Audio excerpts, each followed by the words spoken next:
Volví de un viaje de trabajo de 4 días y encontré mi ropa metida en cajas de cartón, apiladas en el pasillo de arriba. En la puerta de mi propia recámara, una chapa nueva, brillando como si acabara de salir de la tienda, y del otro lado de ella, la televisión de mi hermano encendida, murmurando algún partido. Me quedé ahí parada, con la maleta todavía en la mano, tratando de entender lo que mis ojos estaban viendo. Me llamo Marisol Torres. Tengo 31 años, soy ingeniera en software y vivo en Guadalajara, Jalisco. Y en ese día de julio, descubrí que temporal puede ser la palabra más peligrosa que existe dentro de una familia. Pero antes de continuar, checa si ya estás suscrito al canal y escribe en los comentarios. ¿Desde dónde estás viendo este video? Nos encanta saber hasta dónde están llegando nuestras historias. Déjame regresar un poco, porque necesitas entender lo que esa casa significaba para mí.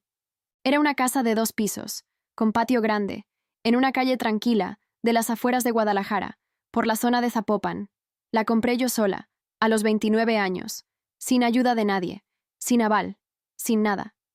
Empecé a trabajar desde la universidad, haciendo prácticas en una empresa de tecnología mientras mis compañeros gastaban su dinero en fiestas y viajes. Yo guardaba cada peso, no fue suerte. Fueron años de decisiones difíciles, de decirme que no a mí misma cientos de veces, hasta juntar lo suficiente para el enganche. Cuento estos detalles porque, en mi familia, nadie nunca sacó esa cuenta. Desde adolescente, siempre fui la que resuelve todo. Cuando mi hermano mayor, Bruno, se hundió en deudas de tarjeta de crédito, fui yo quien pagó. Cuando mi papá tuvo 2 problemas en el mismo mes, el coche descompuesto y el calentador de la casa, fui yo quien resolvió los dos y dijo que era regalo de cumpleaños. Cuando mi mamá quiso reunir a toda la familia en una posada para celebrar sus 60 años, fui yo quien pagó todo, y nadie preguntó el precio, porque nadie nunca le pregunta a la que resuelve todo. A mí no me importaba tanto como debería. Ser útil, para mí, siempre pareció ser amada. Solo después entendí que son cosas muy diferentes. Pero esa casa era distinta a todo. Era lo único que era solo mío. Mi nombre solo en la escritura. Mi llave, mi chapa. Los sábados por la mañana tomaba café sentada en el porche, en silencio absoluto. Y ese silencio también era mío. Tuve exactamente 2 años de eso. Fue un martes de febrero cuando todo empezó. Mi mamá llamó con esa voz dulce, llena de cuidado, y dijo la frase que abrió la puerta a todo lo que vendría después. Hija, necesitamos un favorcito tuyo. El favor era el siguiente. Mis papás habían vendido la casa donde crecimos mi hermano y yo, porque el patio y las escaleras ya eran demasiado difíciles para ellos.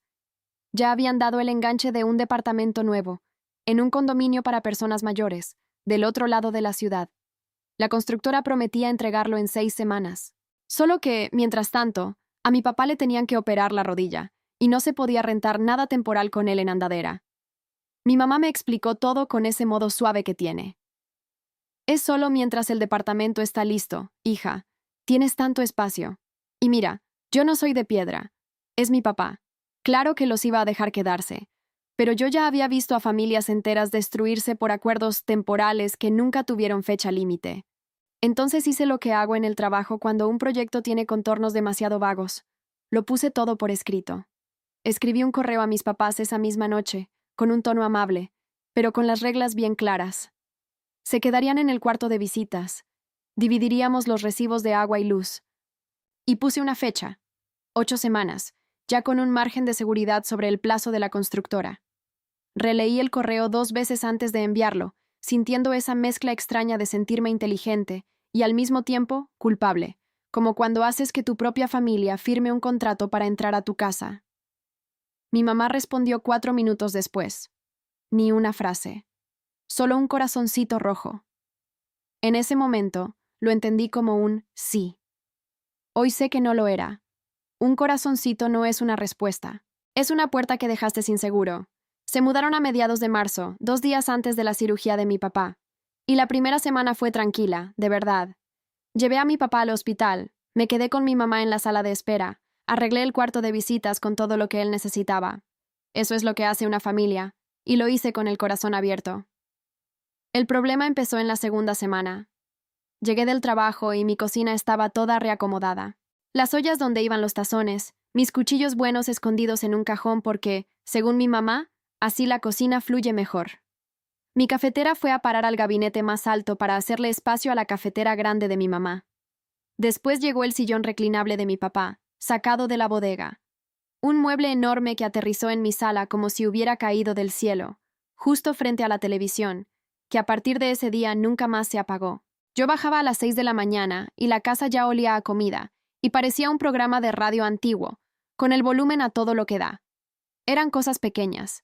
Yo las dejaba pasar, una por una, porque mi papá se estaba recuperando bien, y la fecha límite, abril, ya estaba ahí, a la vuelta.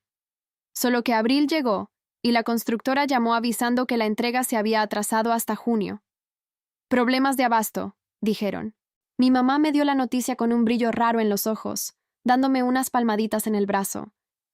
Parece que te vas a quedar con nosotros un ratito más, mija. Esa noche actualicé la fecha en mi calendario y traté de convencerme de que 8 semanas siempre había sido un plazo demasiado optimista. Fue un domingo cuando escuché, sin querer, a mi mamá hablando por teléfono con mi tía. Su voz sonaba ligera, orgullosa. «Ay, ya estamos bien instalados. Tienes que ver lo que hicimos con nuestra casa». Nuestra casa. Me quedé parada en el pasillo, con una cesta de ropa sucia en las manos, y también dejé pasar eso. Casi. En mayo, perdí mi oficina. Pasó de la manera educada, de la manera en que todo pasaba en mi familia, hasta que dejó de pasar.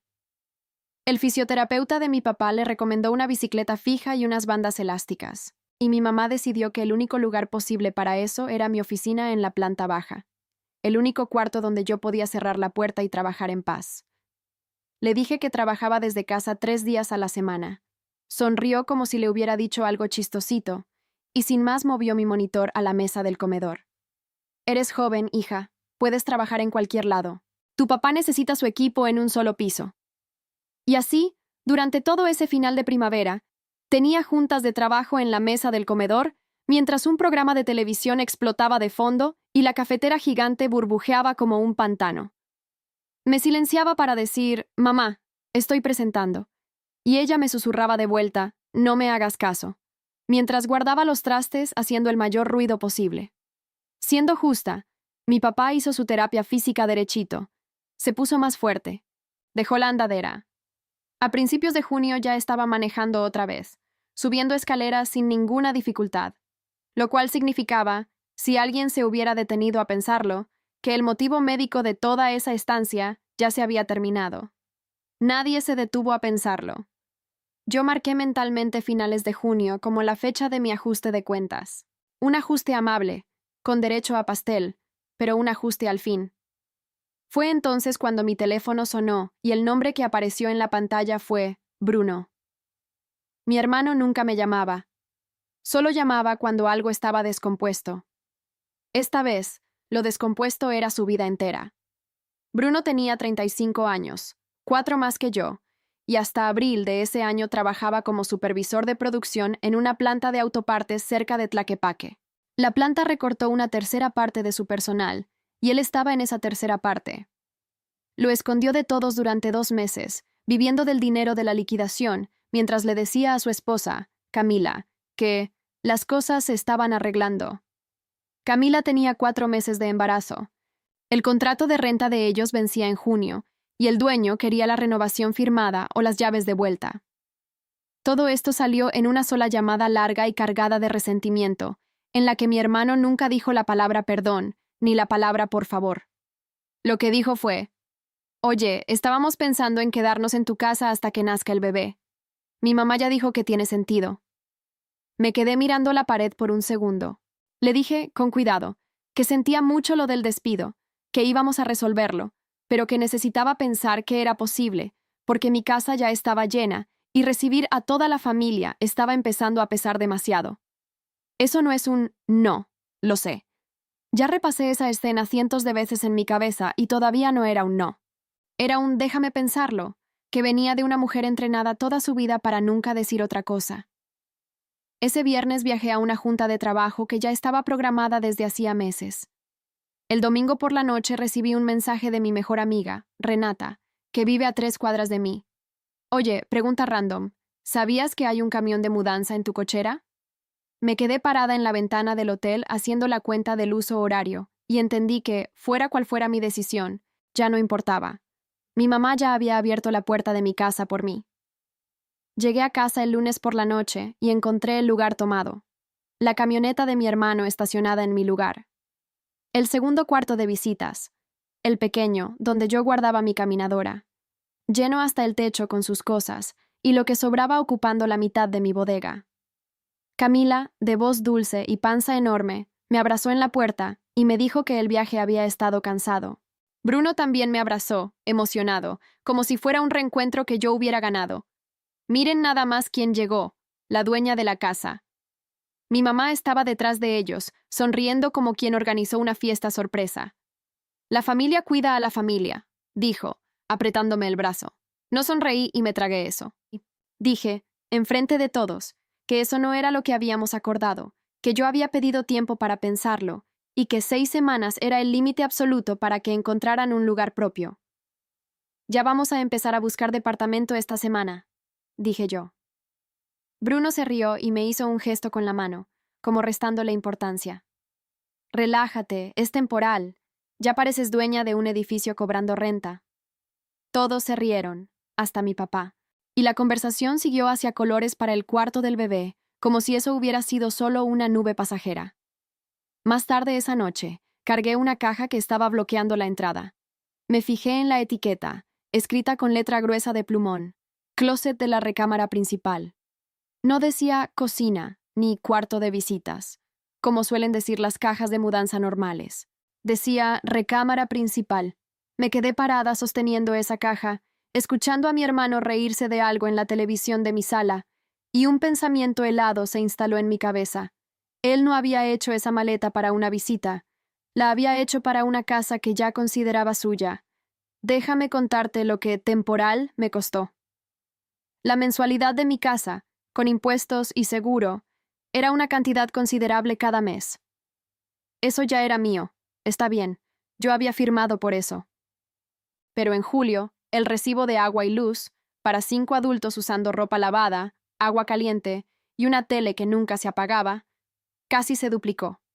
El mandado que hacía los domingos se acababa para el jueves. Nadie cooperaba, a menos que yo lo pidiera. Y cuando lo pedía, mi mamá actuaba como si le hubiera pasado un plato de limosna en un velorio. La división de gastos de mi correo de febrero nunca más se volvió a mencionar. Y cada vez que yo intentaba traer el tema de vuelta, surgía alguna emergencia nueva. La búsqueda de trabajo de Bruno, por lo que yo veía, se resumía a unos audífonos gamer y la frase «estoy haciendo unas consultorías», dicha desde mi sillón, a las 2 de la tarde. Se quedaba despierto hasta tarde jugando en la sala, que compartía pared con el cuarto pequeño donde yo había empezado a dormir. Me quedaba dormida escuchando disparos de videojuego y despertaba con el ruido de la cafetera de mi mamá. Camila, mientras tanto, había empezado a decorar el cuarto del bebé, en mi oficina. Pegaba muestras de pintura en la pared, junto a la bicicleta fija de mi papá, y decía, cuando aquí sea el cuarto del bebé, como si fuera un hecho ya resuelto. Empecé a quedarme hasta más tarde en el trabajo los días que iba a la oficina. Los días malos, me quedaba dentro de mi propio coche, en mi cochera, comiendo algo del drive-thru en la oscuridad, porque era el único cuarto que aún me quedaba. 20 minutos de silencio, y luego entraba por mi propia puerta como si fuera visita. Vivía repitiéndome que solo eran 6 semanas más. No sabía que, allá arriba, ya estaban midiendo mi recámara. A finales de junio convoqué una junta familiar. Hice un documento de una página, 5 copias, como si fuera el inicio de un proyecto de trabajo. División de tareas, gastos divididos con cantidades exactas, y 2 fechas resaltadas. Una revisión sobre la búsqueda de departamento de Bruno y Camila, y una fecha límite de salida, a mediados de agosto. 6 semanas, un plazo más que generoso. Puse las hojas en la mesa de la cocina, frente a toda mi familia, y vi a mi hermano leer la primera línea y empezar a sonreír. Nos hizo una presentación, le dijo a Camila, y mi mamá se rió antes de contenerse. Después mi mamá hizo ese gesto suyo, de poner la mano encima del papel como quien calma a un animal asustado, y dijo, «Hija, en esta familia no hacemos contratos, nos cuidamos unos a otros». Mi papá estudiaba el mantel individual como si contuviera alguna instrucción. Camila dijo que el bebé la traía muy cansada, y eso, de alguna manera, cerró el tema. Nadie firmó nada. Nadie estuvo de acuerdo con nada.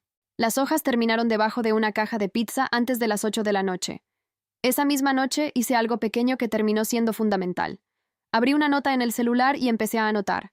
La fecha, lo que había propuesto, lo que se había dicho. Ahí nació un hábito, en silencio.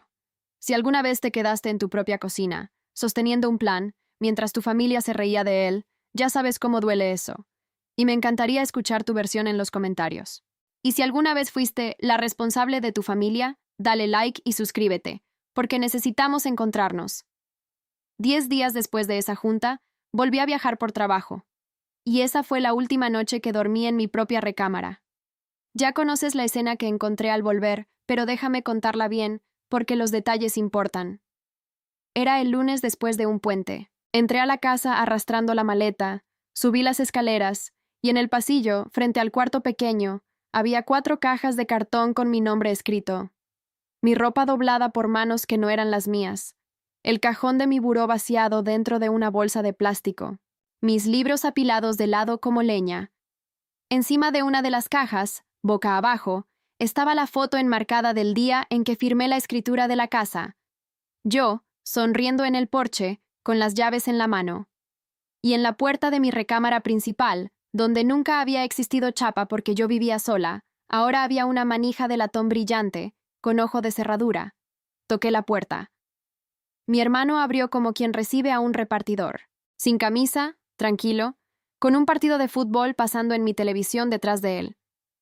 Por encima de su hombro se veían cajas de pañales apiladas en mi cama y la maleta de Camila abierta encima de mi cómoda. «Ah, ¿qué onda?», dijo. «Pensamos que no te ibas a molestar. Casi nunca estás aquí de todos modos. Y Camila necesita el baño en la noche. Cosas de embarazada, tú entiendes». Detrás de él, Camila saludó desde mi sillón de lectura. Me quedé parada en el pasillo, todavía con la ropa del trabajo, y pregunté dónde estaban mis papás, porque alguna parte de mí todavía creía que eso había pasado sin su consentimiento, que iba a encontrar aliados. Mi hermano sonrió. En la cocina, y volvió al partido. Mis papás estaban sentados en mi mesa de cocina, tomando café. En el segundo en que entré, los ojos de mi mamá subieron hasta el techo, hacia la recámara principal, y bajaron rápido de vuelta a su taza. No los había agarrado de sorpresa. Habían ayudado a cargar las cajas. Ellos sabían. Lo que vino después, en esa cocina, me enseñó quiénes eran realmente mis papás. Y eso que ya los conocía desde hacía 31 años. Mantuve la voz firme. Dije que Bruno y Camila habían ocupado mi recámara, puesto una chapa en una puerta interna de mi casa, y empacado mis cosas sin pedir permiso, y que todo eso se iba a deshacer para el fin de semana. Mi mamá cruzó las manos y explicó, paciente, como si yo fuera la confundida de la historia. Camila estaba embarazada. Necesitaba el baño de la recámara principal en la noche. Una mujer embarazada no puede andar corriendo por el pasillo a las 3 de la mañana. Le señalé, con calma, que el cuarto pequeño y el principal estaban en el mismo piso, a unos pasos uno del otro, compartiendo el mismo pasillo y el mismo baño que Bruno y Camila ya venían usando desde hacía un mes. Hubo una pausa. Se podía sentir el silencio pesando. Fue entonces cuando mi mamá cambió de argumento sin pestañear. «Va a ser papá, Marisol. ¿Entiendes eso? Un papá necesita sentirse hombre dentro de su propio espacio». Su propio espacio. En mi casa. Volteé a ver a mi papá, mi última esperanza en esa cocina, y él, un hombre que una vez manejó horas bajo una tormenta de hielo solo para cambiarme una llanta, se quedó viendo el periódico como si el periódico le hubiera hecho alguna pregunta. No dijo ni una palabra. Ese silencio todavía me pesa hasta hoy. Dije que el cuarto se devolvería para el domingo. Hoy vamos a tener un problema serio. Y desde las escaleras detrás de mí, donde había estado escuchando todo, la voz de mi hermano bajó tranquila como pronóstico del clima. ¿O qué? No era enojo. Era curiosidad, como cuando te interesa un insecto que está volteado boca arriba en el piso. ¿O qué? Me quedé ahí, en mi propia cocina, y me di cuenta de que no tenía respuesta. Y él lo sabía. El domingo siguiente, mi familia organizó una cena en mi casa para anunciar cómo la iban a dividir. No estoy exagerando para darle más efecto a la historia.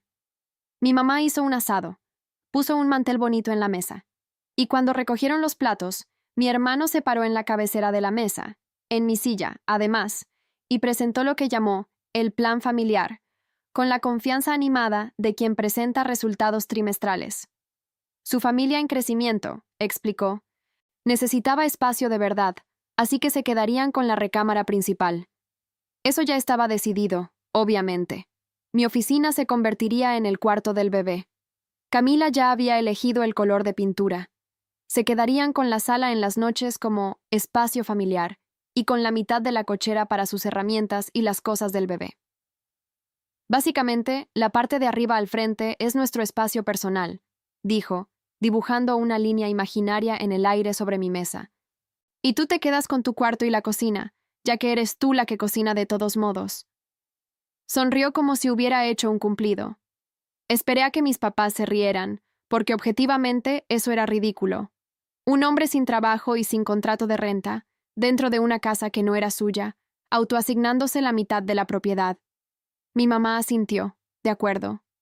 Camila le mostró a todos, en su celular, un tablero de referencias para el cuarto del bebé, mi oficina. Y mi papá vio los colores de pintura para un cuarto de mi casa que estaba siendo confiscado y dijo que se veían bonitos. Solo dije una cosa. Bruno, esta casa es mía. Y mi hermano me miró con un cariño genuinamente tranquilo y dijo la frase que voy a cargar por el resto de mi vida. Relájate, Marisol. No es robar si es de la familia. Nadie se inmutó. Los tenedores siguieron moviéndose. Me levanté de la mesa, fui al cuarto pequeño y me senté en la orilla de la cama con mi laptop. Esa noche dejé de discutir con mi familia. Empecé a estudiar la ley, y ahí fue donde aprendí lo primero importante. Lo que mi familia me estaba haciendo era, ante la ley, prácticamente legal, y lo que yo quería hacerles de vuelta, prácticamente ilegal. La semana siguiente a la cena, mi hermano se anexó la cochera. Llegué a casa y encontré mi cortadora de pasto, mis cajas de adornos navideños y mi kayak tirados en el pasto, como inquilinos desalojados, sustituidos por su banco de herramientas y unas 40 cajas. Ese día llamé a la policía, pensando que, seguramente, alguien de la autoridad podría explicarle a mi hermano de quién era el nombre en esa escritura.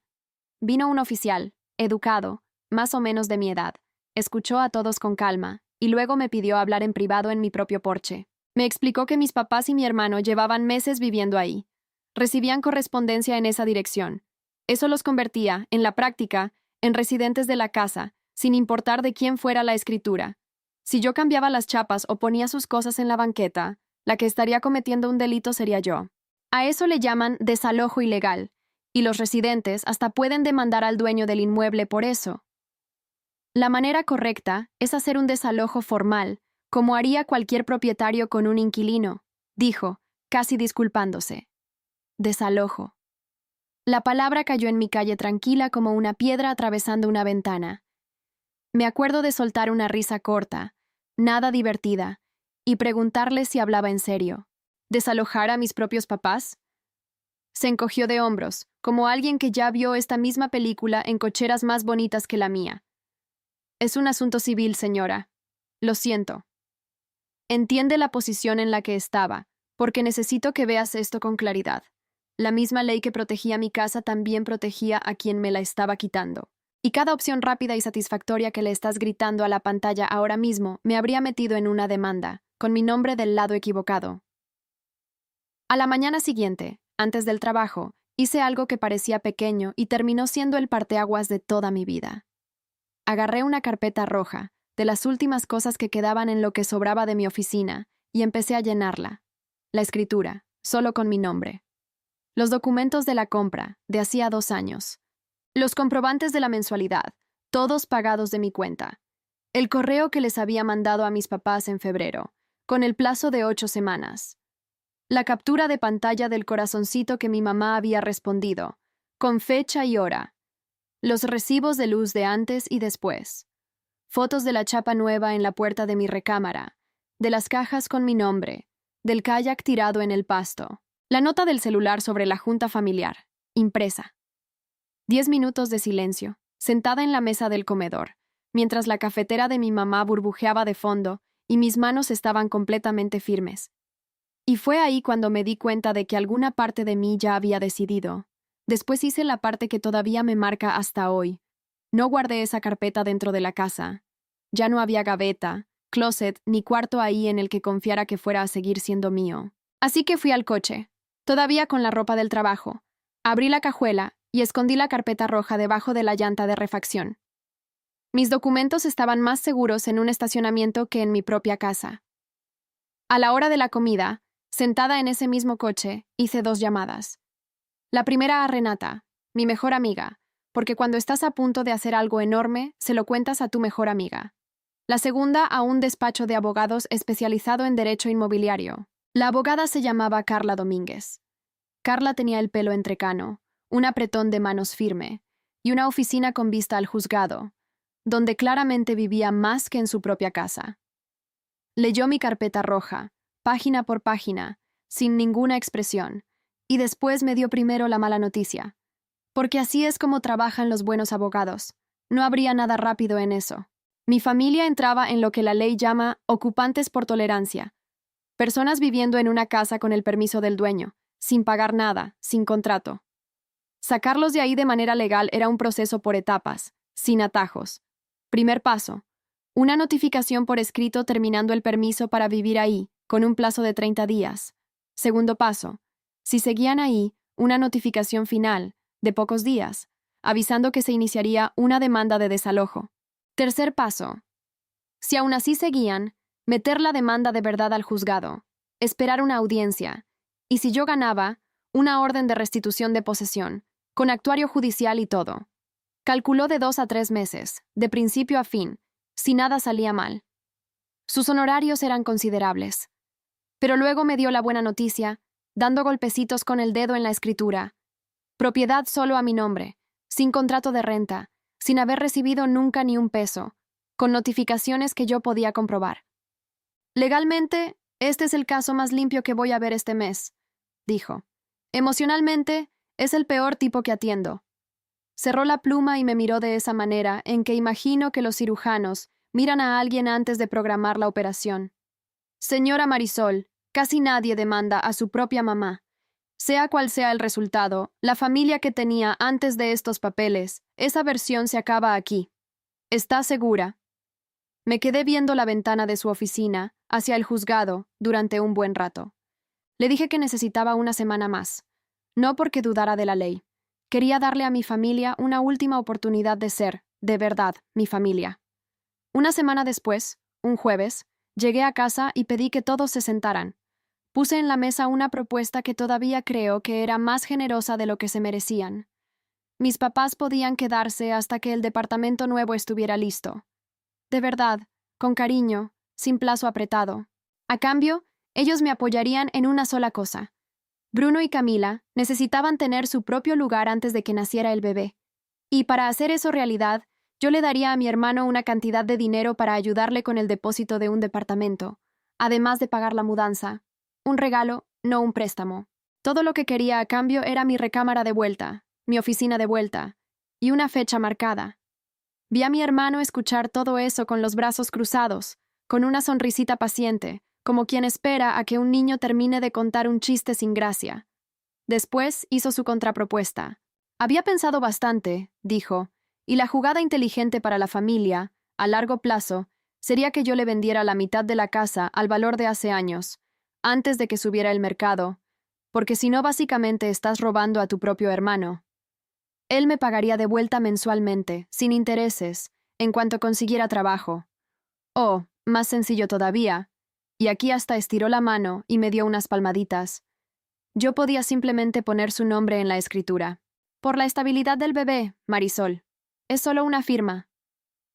Me quedé ahí, calculando en silencio cuántos años había sangrado para juntar ese enganche, mientras mi hermano le ponía precio a mi casa como si fuera un objeto de bazar. Dije, no, nada más, ni una palabra de más para suavizarlo, tal vez por primera vez en mi vida adulta. Y en el silencio que siguió, mi mamá dejó la taza de café y dijo, bajito, sin mirarme, no nos obligues a elegir, Marisol, no te va a gustar. Esa noche, sentada en el coche, en mi propia cochera, firmé el contrato con la abogada mientras apoyaba el papel en el tablero del carro. Mis manos no temblaron ni tantito, y eso fue lo que más me asustó. Antes de contarte sobre las notificaciones, tienes que ver lo que hizo mi familia en esos días, porque no se quedaron esperando. El grupo familiar de WhatsApp, con más de 20 personas entre parientes cercanos y lejanos, hirvió como un noticiero de crisis. Solo que, de alguna manera, la historia que circulaba no era Bruno invadió la recámara de Marisol y exigió la mitad de la casa. La historia era Marisol está amenazando con dejar en la calle a una embarazada. Una tía llamó para recordarme que yo tenía tantas cosas y que había gente que estaría agradecida de tener una casa tan grande como la mía, llena de familia. Mi mamá pidió oraciones en la iglesia por la sanación de la familia, y 2 primas que no veía desde la secundaria me mandaron stickers de manos rezando. Camila empezó a subir videos a redes sociales, con música suave, la mano en la panza, con leyendas como «Hay quien valora los metros cuadrados más que la sangre». Y los primos le daban like a montones. Mientras tanto, mi mamá andaba por mi casa serena como un faro, repitiendo la frase de mi hermano a quien quisiera escucharla. «Tiene razón, hija. No es robar si es de la familia». La única que vio las cosas claras fue mi tía más chica, la hermana de mi mamá, que me llamó una noche y me dijo, «Nomás para que sepas, hicieron exactamente lo mismo con tu tía Rosa, allá por los 90. Esta familia se olvida de quién es la casa en cuanto entra a ella». Después suspiró, dijo que me quería, pero que no se podía quedar en medio. Y ahí perdí a la última testigo neutral que tenía. Lo entendí. Dejé de darles explicaciones a los parientes después de eso. Pero fue esa misma semana, parada al fondo de mi cochera con el grupo de WhatsApp, vibrando en el bolsillo, que abrí mi buzón y encontré los sobres. Y fueron esos sobres los que cambiaron la temperatura de todo. Mi buzón estaba lleno de la vida de otras personas. Cartas a nombre de Bruno, a nombre de Camila, una renovación de seguro de auto de él, un estado de cuenta, recordatorios de citas prenatales de Camila, y hasta arriba, la que me cortó la respiración, una confirmación oficial del correo avisando que el cambio de dirección de correspondencia de Bruno y Camila había sido activado hacia mi dirección. Me quedé parada en la banqueta, leyendo la fecha 2 veces, porque no la creí la primera vez. El cambio de dirección se había hecho a finales de mayo. Ellos apenas se mudaron a mi casa en junio.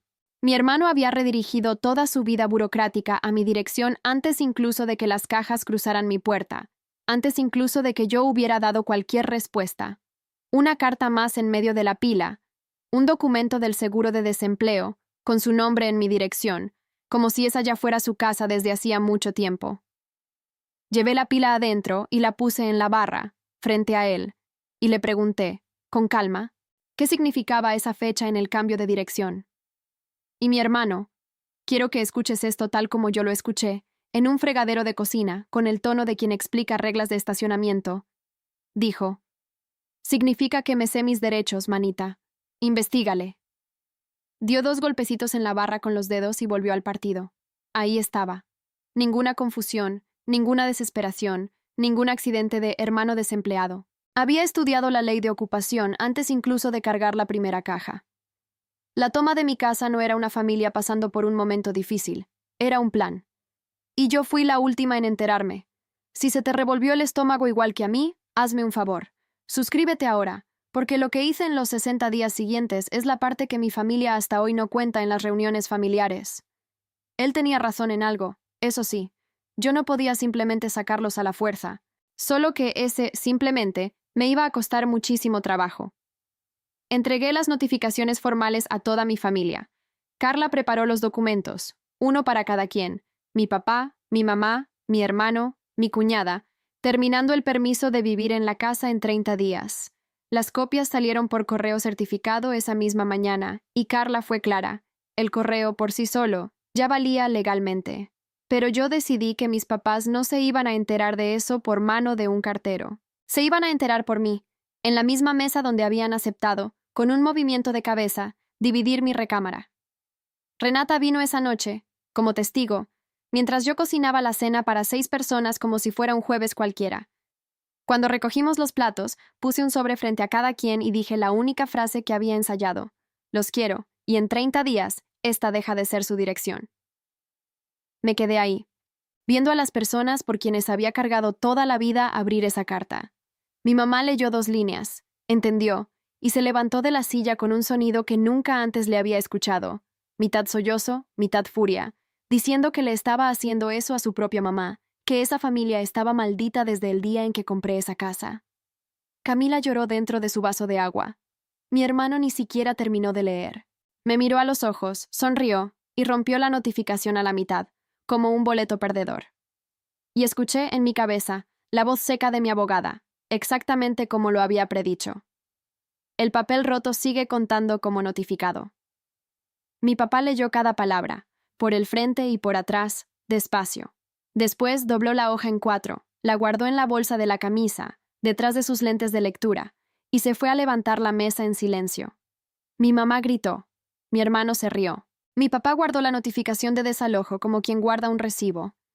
Todavía no sabía cuál de los 3 me iba a terminar de romper el corazón. Quiero contarte del único momento en toda esta guerra en que casi me rindo, porque esconder eso me haría mentirosa. Fue como 10 días después de las notificaciones. Bajé de madrugada por agua y vi luz que venía de la cochera. Su reino, como él le decía. Encontré a mi hermano sentado en una cubeta volteada, en medio de su banco de herramientas, sin tomar nada, sin usar el celular, solo dando vueltas a un gafete viejo del trabajo entre los dedos, ese plastificado, con foto fea, con el que se lucía en Navidad. No me escuchó al principio, y por un segundo vi a mi hermano tal como debe verse a sí mismo a las 2 de la mañana. Meses aplicando a vacante tras vacante, esposa embarazada durmiendo en un cuarto que su hermana menor pagaba. Cuando se dio cuenta de que estaba ahí, no guardó el gafete. Solo dijo, viendo al piso, 15 años les di a ese lugar. Yo llevaba el turno completo. Un señor 2 veces más grande que yo me decía jefe. Y después, más bajito, lo más verdadero que mi hermano me haya dicho jamás. Ni siquiera estabas tratando de ganarme, Marisol. Eso es lo que no puedo aceptar. Ni siquiera lo estabas intentando. Parada ahí en la puerta, en bata, sentí que el piso se inclinaba.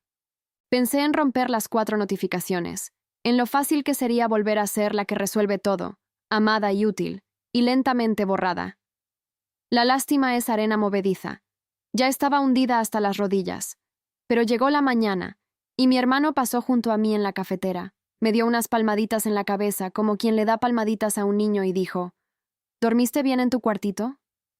La ventana se cerró. Mis papás todavía tenían una última carta bajo la manga, y voy a ser honesta. Casi funcionó. En la segunda semana de agosto, mi papá tuvo un dolor en el pecho durante la cena. Dolor de verdad. Cara pálida, mano en el pecho, el tenedor cayéndosele, y de repente todo en esa sala se puso muy nítido. Llamamos a la ambulancia y yo lo seguí hasta el hospital con mi mamá tiesa en el asiento del copiloto, y durante 90 minutos en esa sala de espera no era demandada de nadie, era solo una hija negociando con Dios. Resultó ser angina, seria pero estable. Medicamento nuevo, seguimiento con cardiólogo, sin necesidad de cirugía, gracias a Dios. Y mi mamá se dio la vuelta desde la recepción, me miró con los ojos fríos como moneda, y dijo, «Espero que haya valido la pena. El estrés de lo que estás haciendo, eso es lo que causa esto, se lo estás haciendo tú». Me quedé ahí, bajo esa luz de hospital, y por casi un minuto casi me convenció. Sentí el viejo engranaje empezando a girar. Pide perdón, resuelve, paga lo que sea necesario. Fue entonces cuando un vecino antiguo de mis papás, que también estaba en el hospital con su nieto, se acercó a saludar a mi mamá, la abrazó y dijo la frase que acabó con mi vida antigua. «Carmen, felicidades por el depa nuevo, ¿eh? Vi al equipo terminando la obra allá a principios de julio. Mi cuñado les puso el piso. ¿Ya están instalados?»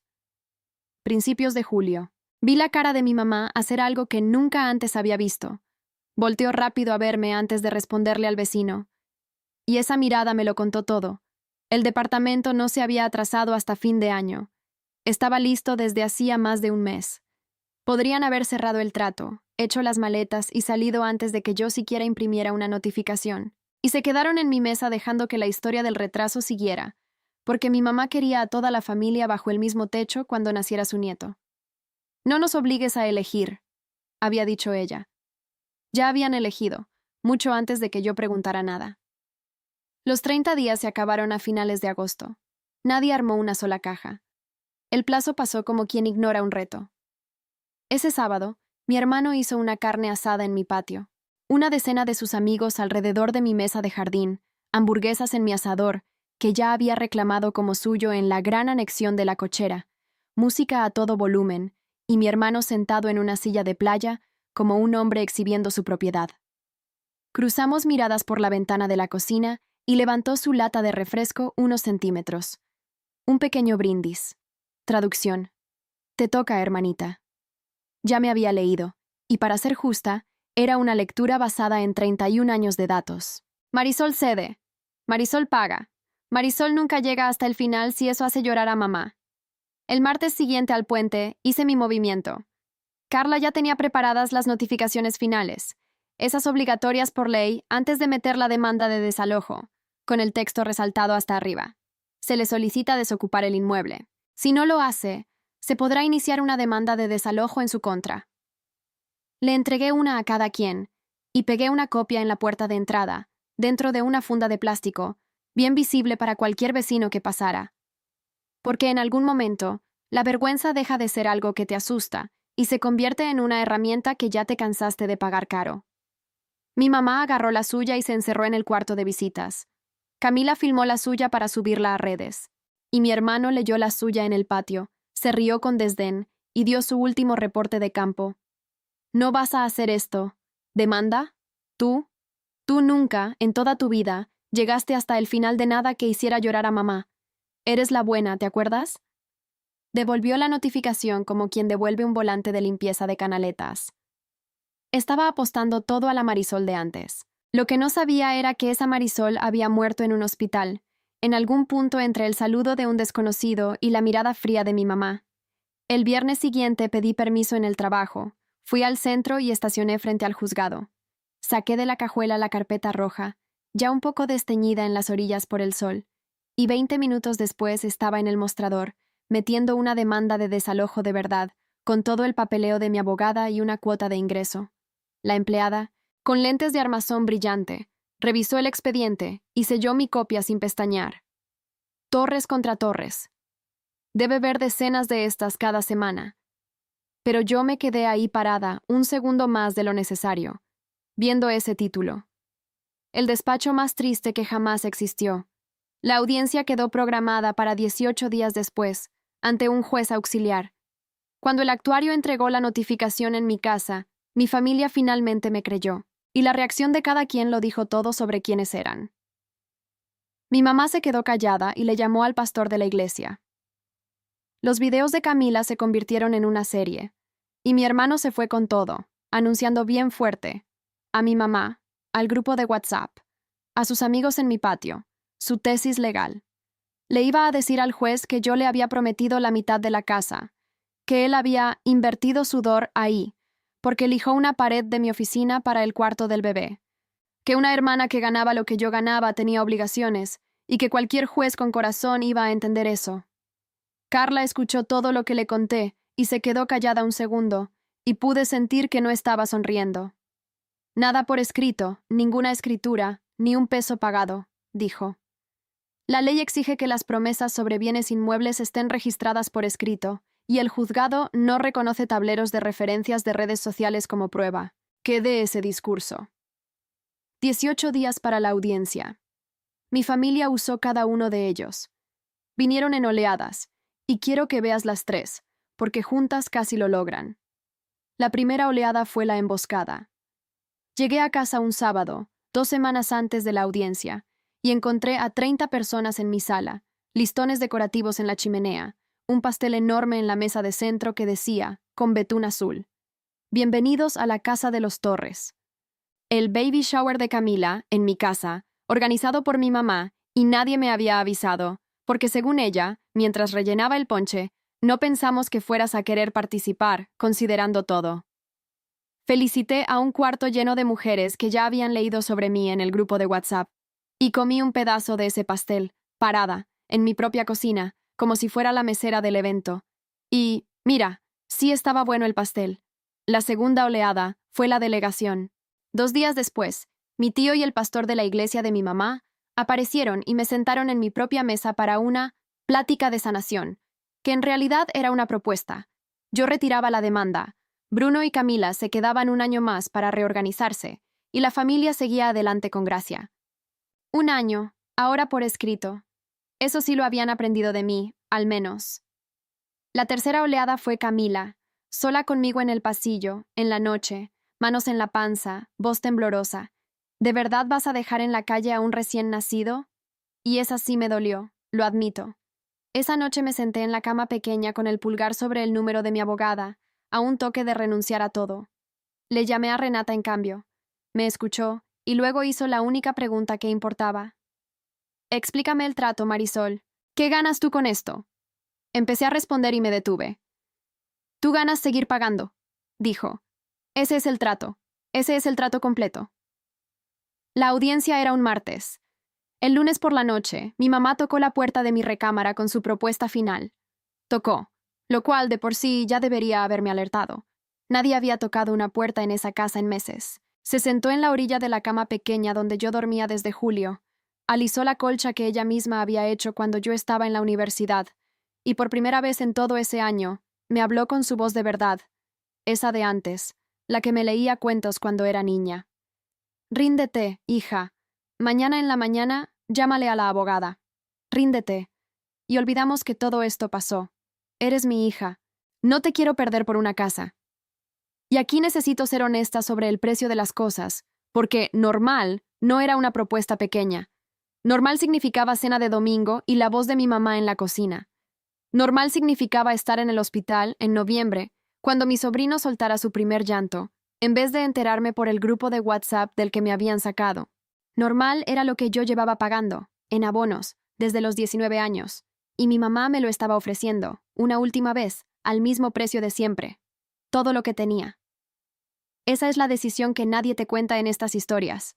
No es el bien contra el mal. Es la familia que te hubiera gustado tener contra la persona que realmente eres. Y solo te puedes quedar con una de las dos. Le agarré la mano y le dije, con toda la ternura que la verdad permitía. Mamá, normal era yo pagando por un lugar en una mesa que era de todos, menos mía. Me cansé de pagarle renta a mi propia familia.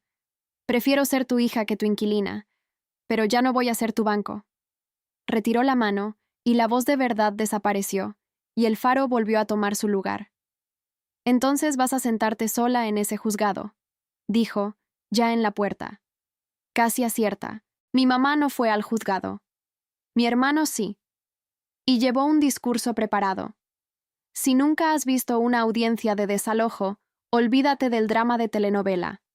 Es un salón sencillo, con bancas de madera, un ventilador de techo que hace ruido, unas 30 personas con papeles en la mano y una jueza. La nuestra era una mujer de pelo entrecano, con la energía de una directora de escuela en el último día del semestre, avanzando entre los casos como quien pasa por la fila del súper. Cuando llamaron Torres contra Torres, ocupamos nuestras 2 mesas. Yo y Carla de un lado, con la carpeta roja abierta.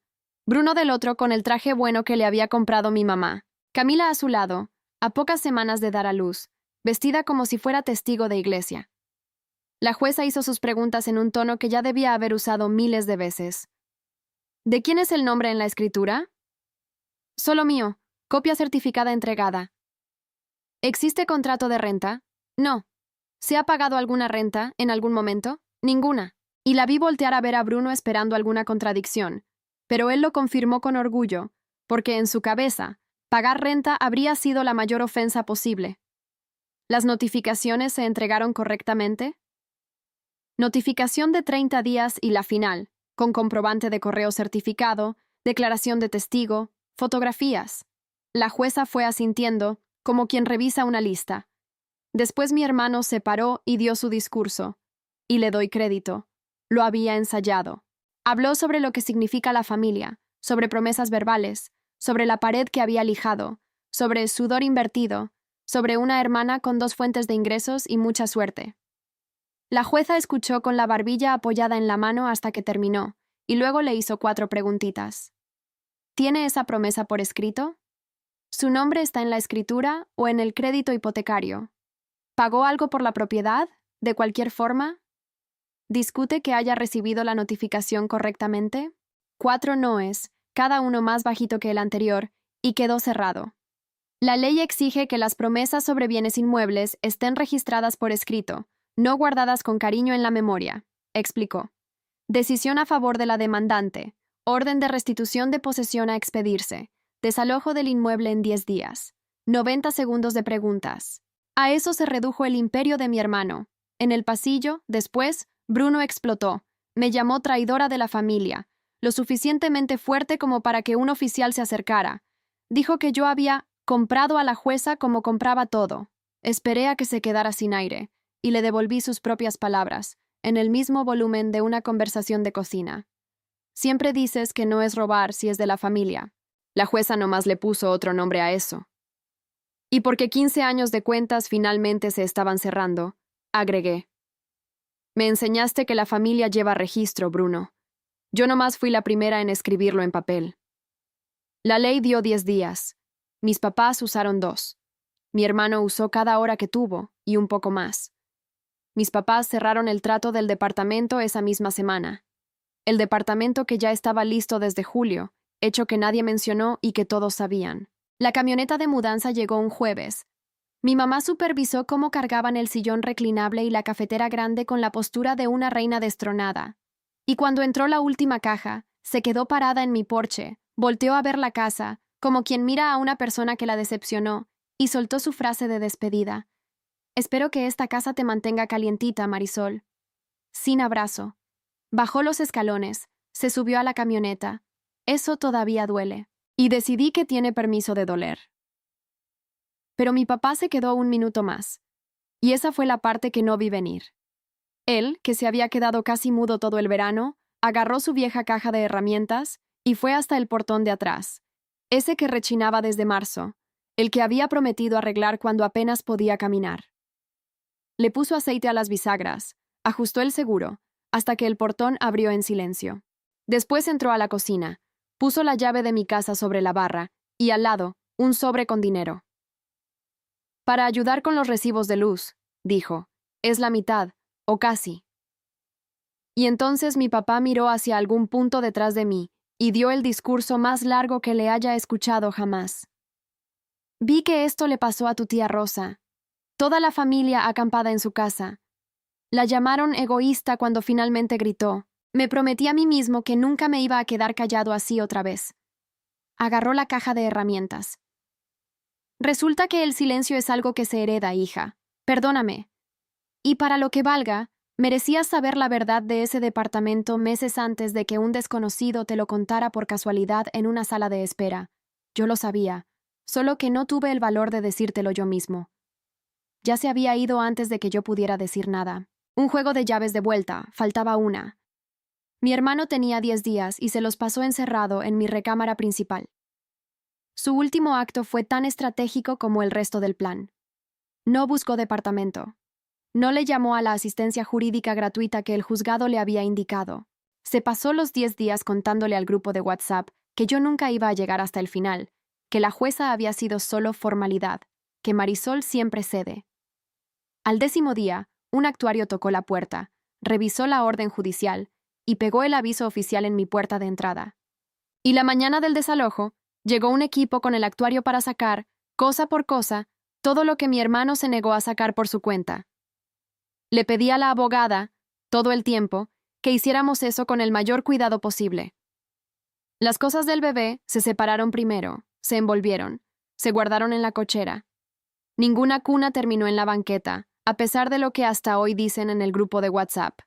Yo no me quedé viendo desde el porche. Quiero dejar eso claro. No hubo silla de playa, no hubo limonada fría, nada de la escena de Victoria que después me atribuyeron. Me quedé sentada en la mesa de la cocina, donde se había anunciado cada decisión terrible de ese año, y escuché el ruido de la cinta adhesiva, los pasos, el sonido específico de una cama bajando las escaleras, la voz de mi hermano afuera, cada vez más alta y más aguda al mismo tiempo, y después la puerta de una camioneta, y otra, y un motor encendiendo. Camila le había hablado a su papá.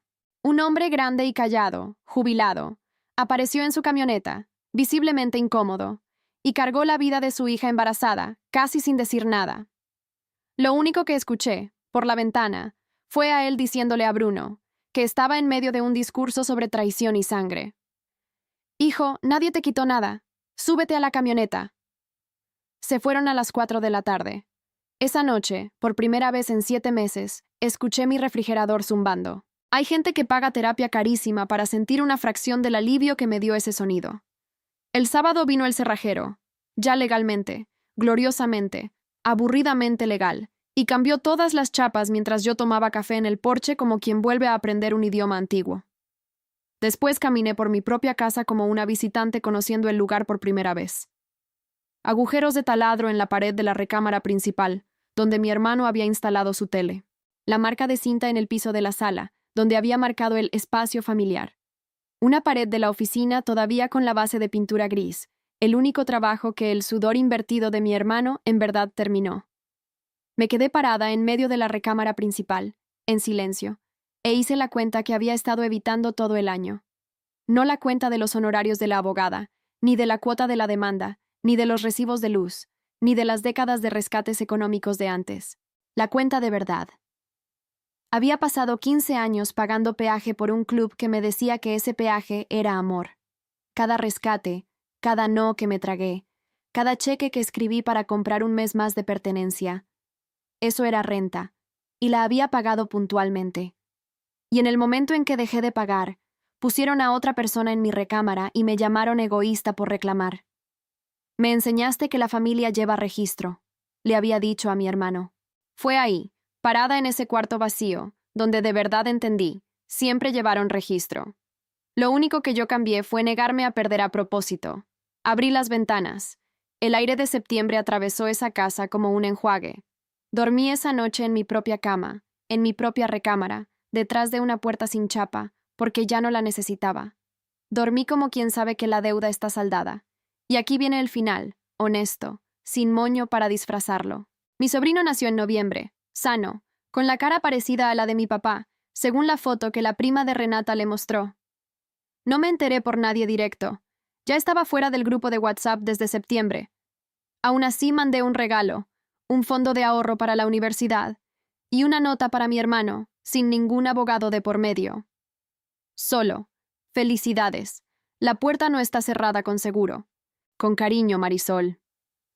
No llegó ninguna respuesta, y por ahora dejo que ese silencio sea su respuesta.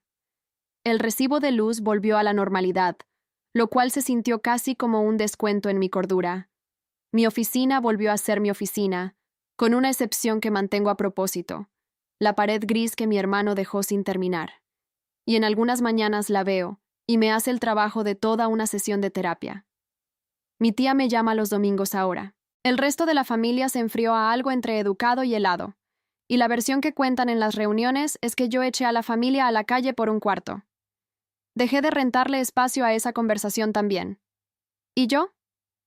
Cené sola un domingo, en mi propia mesa, en diciembre, y estuvo bien. Eso no es triste. Esa es la parte que nadie te avisa que viene después. El silencio deja de sentirse como castigo y empieza a sentirse como deuda saldada al día. 2 semanas antes de Navidad, alguien tocó mi puerta y esperó. Tocó de verdad, sin entrar sin avisar. Mis papás estaban ahí, orejas rojas de frío, mi papá con la caja de herramientas en la mano. La ventana del cuarto chico está atorada, dijo, a modo de saludo. Iba a arreglarla desde la primavera. Mi mamá, un paso atrás de él, barbilla en alto, cargando un pastel comprado en el súper como quien carga un tratado sin saber si lo van a aceptar.